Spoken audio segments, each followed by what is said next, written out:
Know why? Jesus loved me so. I don't know why though? Yeah. Why is so long? Hi, Mama. Man.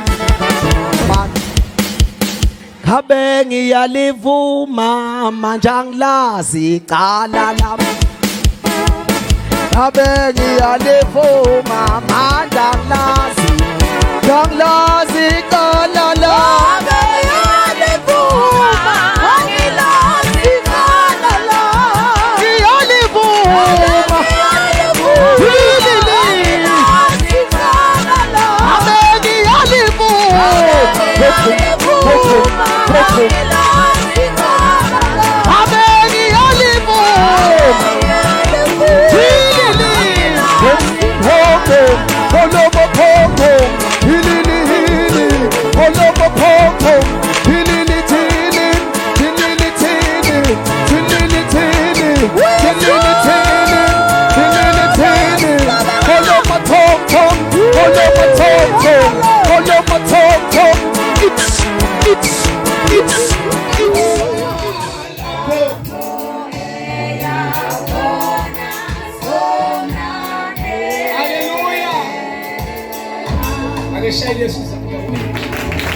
Mahlala phansi mntana ufunde.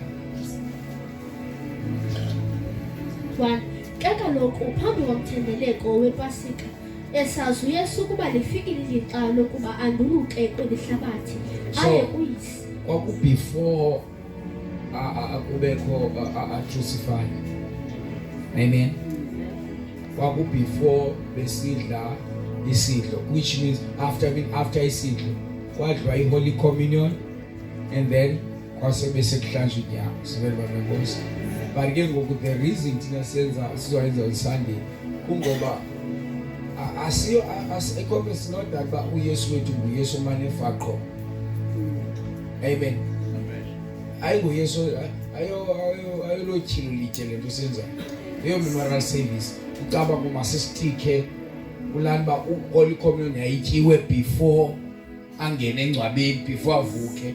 Uthi siyenzela thina ngoba uthi maxa onke nindikhumbula asesitikanga ku program Ebathandile abakhe abasehlabathini wabathanda kwade ebathandile abakhe abasehlabathini.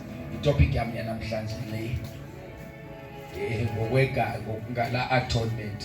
That's my topic. Amen. 2. Kwakubakho isidlo sangokuhlwa akubona ukuba utyholi sele kufakile enhlizweni kaYuda Iskariyoti okaSimoni ukuba amngcwatshe. 3. Esazi uYesu ukubuyise uzinikele zonke izinto esandleni sakhe. Umngcwatshi sekhona segqibile umsakhe ngafaka emngcwatshini uba angcwatshe uJesu but yena esazile onke amandla asezandleni zakhe. Bamnandi lo umqoma job usathi amcina ugqibile but uyawava amandla nangaphezandleni. Lokuba waphuma. 5. Aze agalela amanzi esitsheni sokuhlambela aqala ukuzihlamba iinyawo zabafundi nokuzisula ngetawula bebhiqile. 6. Amen. Angizo-explain ngathathe imiyalezo.